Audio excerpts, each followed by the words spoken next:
दिनो इश्क उल्फत मदनीय जी मोहब्बत इमाम अहले सुन्नत इमाम अहले सुन्नत साईं आला हजरत इमाम अहले सुन्नत साईं आला हजरत दिनो इश्क उल्फत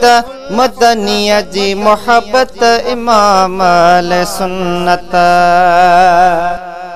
ओ अल्लाह साईं दिनी जंहिंखे जुरअत सदके नबीअ जे आला इल्मी लियाकत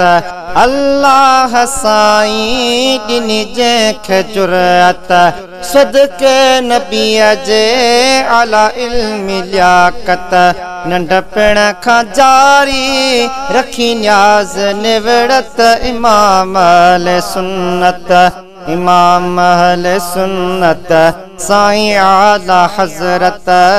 इमाम अहले सुन्नत साईं आला हजरत दिनो इश्क उल्फत मदनीय जी मोहब्बत इमाम अहले सुन्नत बिरेली शरीफ़ैं हिंद जी ज़मीं ते कया वे ही सडड़ा रबी अमी खे बिरेली शरीफ़ैं हिंद जी ज़मीं ते कया वे ही सडड़ा रबी अमी खे ॾिनी चईनी यार संदी आहे चाहत इमाम अहले सुन्नत इमाम अहले सुन्नत साईं आला हजरत इमाम अहले सुन्नत साईं आला हजरत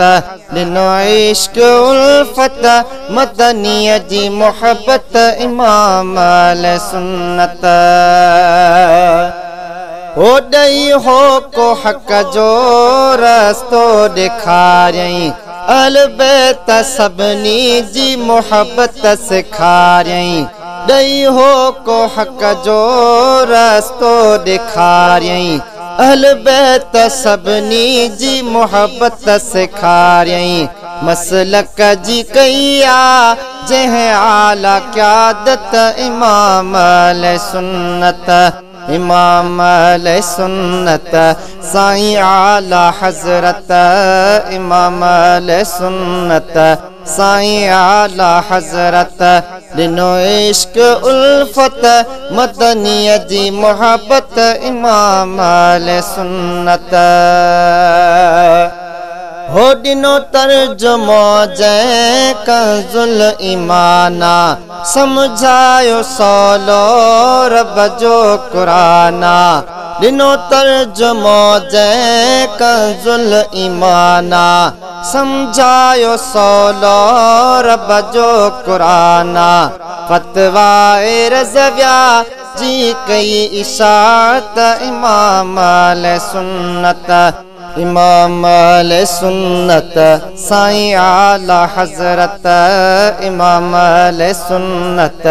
साईं आला हजरत दिनो इश्क उल्फत मदनीय जी मोहब्बत इमाम अहले सुन्नत हो अॼु उर्स उन जो सुन्निन मल्हायो लाशारी आजिज़ आहे शेर ठाहियो अॼु उर्स उन जो सुन्निन मल्हायो